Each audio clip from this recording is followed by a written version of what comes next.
I want you to think about the last email you wrote in English, not the short ones, the important ones, the job application, the follow-up after meeting, the message to a client, the email you spent 40 minutes writing, rewriting, checking, rechecking. Now I want you to think about the person who received it. They open it on their phone. They read the first 2 sentences. And then they scrolled to the bottom to see how long it was. And they thought, I'll read this later. They never read it. This is not an English problem. This is a writing problem. And it is the most common writing problem in the world. Not just for people who write in a second language, but for everyone. The email that tries to say everything says nothing. The message that is careful and complete and thorough and polite is invisible. Today I want to tell you about a man who solved this problem permanently, not with a grammar rule, not with a template, with one single radical idea that he applied to every sentence he ever wrote. His name was Ernest Hemingway, born in Illinois in 1899, died in 1961, Nobel Prize in Literature 1954. The man who wrote some of the most read novels of the 20th century, in sentences so short and clean that a 12-year-old could understand every word. Hemingway had one rule. He called it the iceberg theory, his exact words. The dignity of movement on an iceberg is due to only 1/8 of it being above water. What you see is 1/8. What you cut is 7/8. And the power of the writing comes not from what is there, but from what is gone. Today, I am going to give you Hemingway's 4 rules for writing English that people actually read, adapted for emails, for messages, for everything written in English that matters to you professionally, personally, or both. Before I give you the rules, I need you to understand one thing about how people read in 2026, because it has changed completely, and most English learners are still writing as if it's 1995. People do not read emails. They scan them. In approximately 8 seconds, a person decides whether to read, skim, or delete what you wrote. 8 seconds. In those 8 seconds, they look at 3 things: the first sentence, the length, and whether anything is bold or broken into clear sections. If your first sentence is a formality, I hope this message finds you well. I am writing to you in order to, as per our previous conversation, you have already lost them. Their brain has already classified your email as bureaucratic, routine, not urgent, read later, never. Hemingway understood this about readers 70 years before email existed. He said, the first draft of anything is garbage, not because you write badly, but because the first thing you write is always warm up.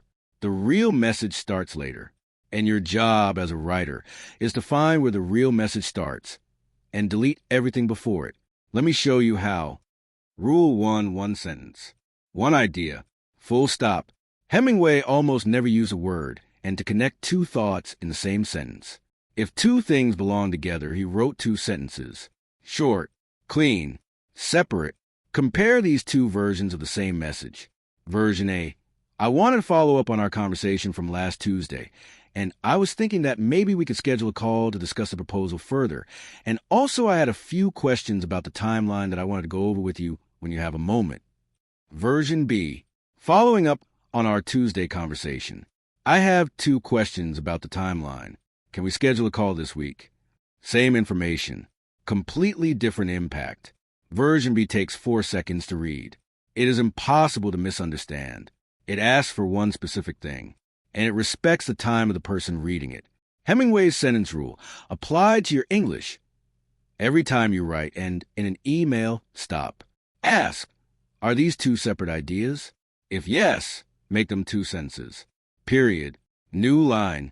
This single change will transform every email you write in English, not the vocabulary, not the grammar, the periods.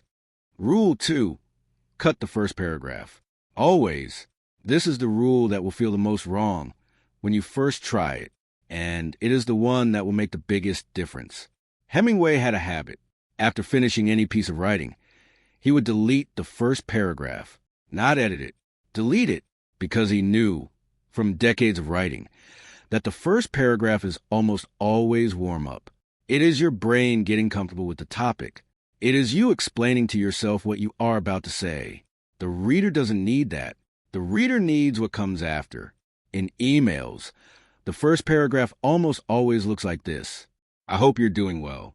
I wanted to reach out because I've been thinking about our last conversation, and I thought it would be a good idea to get in touch to discuss.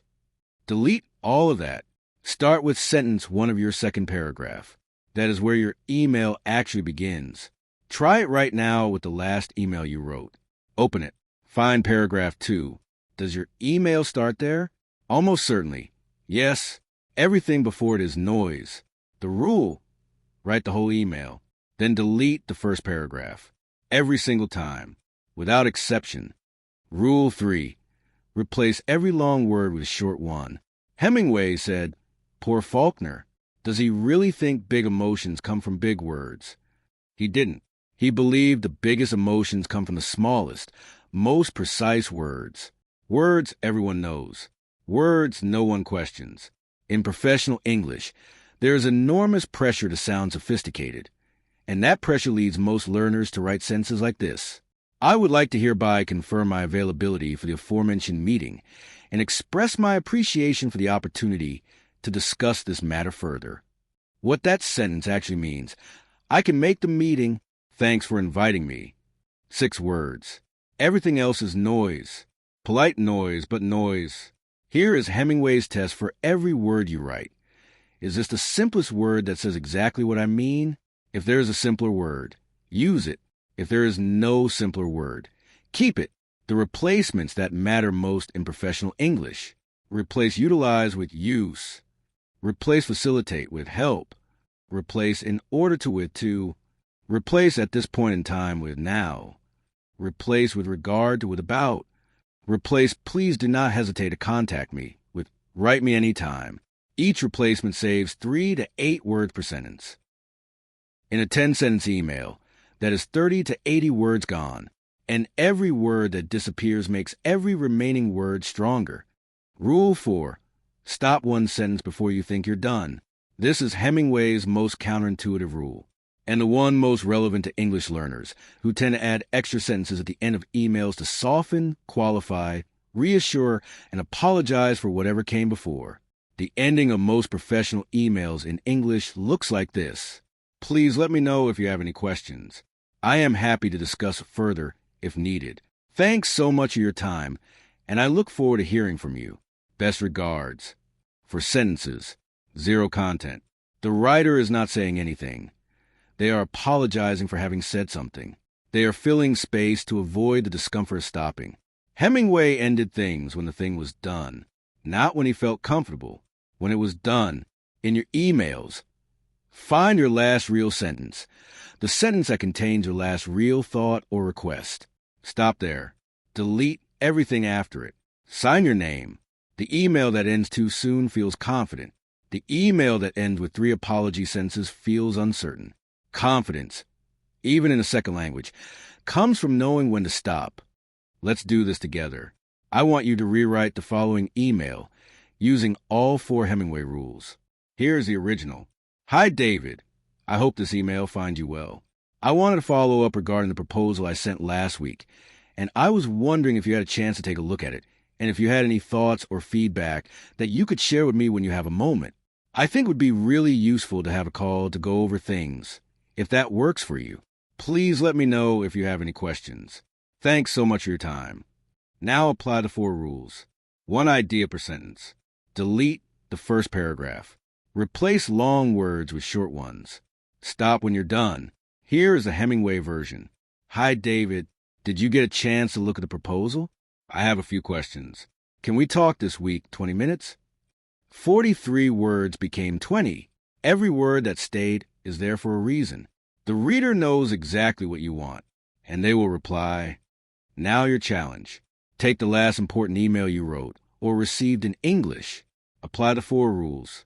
Rewrite in the comments, the Hemingway version, as short as you can make it while keeping everything that matters.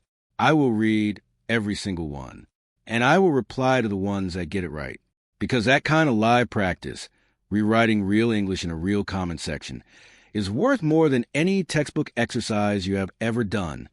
If Hemingway changed the way you will write English from today forward, subscribe.